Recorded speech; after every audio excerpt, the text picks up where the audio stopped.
and you live longer if you smoke in some of these areas. Inflammatory. Nicotinic acid is one of the best mitochondrial Nicotine, but here's what's crazy. Nicotine is neuroprotective. Nicotine is great for us. Not that everyone should take it, but it increases acetylcholine and dopamine and epinephrine, leads to heightened focus, improved memory, and can offset neurodegeneration in Parkinson's and Alzheimer's. Did you know that autism traits? Yeah. They've already investigated nicotine patches between the shoulder blades of all children and adults, and within 7 days they see improvements in all their symptoms. Smoking करने से weight loss होता है, वजन कम होता है। Studies में यह देखा गया है कि जो लोग रेगुलर स्मोकिंग करते हैं उनका 10% तक वेट लॉस होता है और फैट परसेंटेज तो 20% तक कम होता है, क्योंकि तंबाकू में रहे निकोटीन के अंदर एपेटाइट सप्रेशन इफेक्ट होती है। उससे आपको भूख कम लगती है, उसी की वजह से वजन कम होता है। ग्लोबल बर्डन ऑफ डिजीज की स्टडी में यह देखा गया था कि साल में ऑलमोस्ट 45 लाख लोगों की मौत मोटापे की वजह से होने वाले कॉम्प्लिकेशंस की वजह से होती है।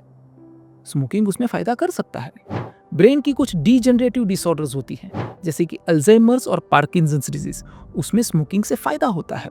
स्मोकिंग डोपामिन को रिलीज करता है, उसकी वजह से अल्जाइमर्स और पार्किंसंस में होता यह है कि पेशेंट्स की कंप्लेंट्स कम होती है। एंग्जाइटी, डिप्रेशन, सिजोफ्रेनिया और एडीएचडी ये भी ब्रेन की बिहेवियरल डिसऑर्डर्स हैं। स्मोकिंग से उनमें भी फायदा होता है, क्योंकि स्मोकिंग की ब्रेन सुदनिंग इफेक्ट होती है, तो दिमाग का चिड़ियापन कम होता है और इन बीमारियों में फायदा होता है। अल्सरेटिव कोलाइटिस और एंडोमेट्रियोसिस, उसमें भी स्मोकिंग से फायदा होता है।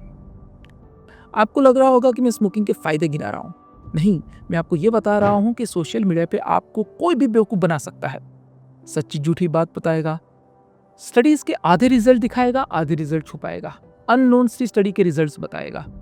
जो दिखाना है वो दिखाएगा, जो छुपाना है वो छुपाएगा, और आपको अपना रिजल्ट बता के आपको कोई भी चूरन बेच सकता है। तो सोशल मीडिया पे अगर आपको कोई भी कुछ भी बताता है तो उस पर विश्वास न करें, अपने तर्क का इस्तेमाल करें। मैंने अभी इस वीडियो में जो भी फायदे बताए हैं स्मोकिंग के, वो एक्चुअली स्मोकिंग के फायदे नहीं हैं, वो तंबाकू के अंदर जो निकोटीन होता है उसके फायदे हैं। ये सारे फायदे निकोटीन के हैं, स्मोकिंग के नहीं।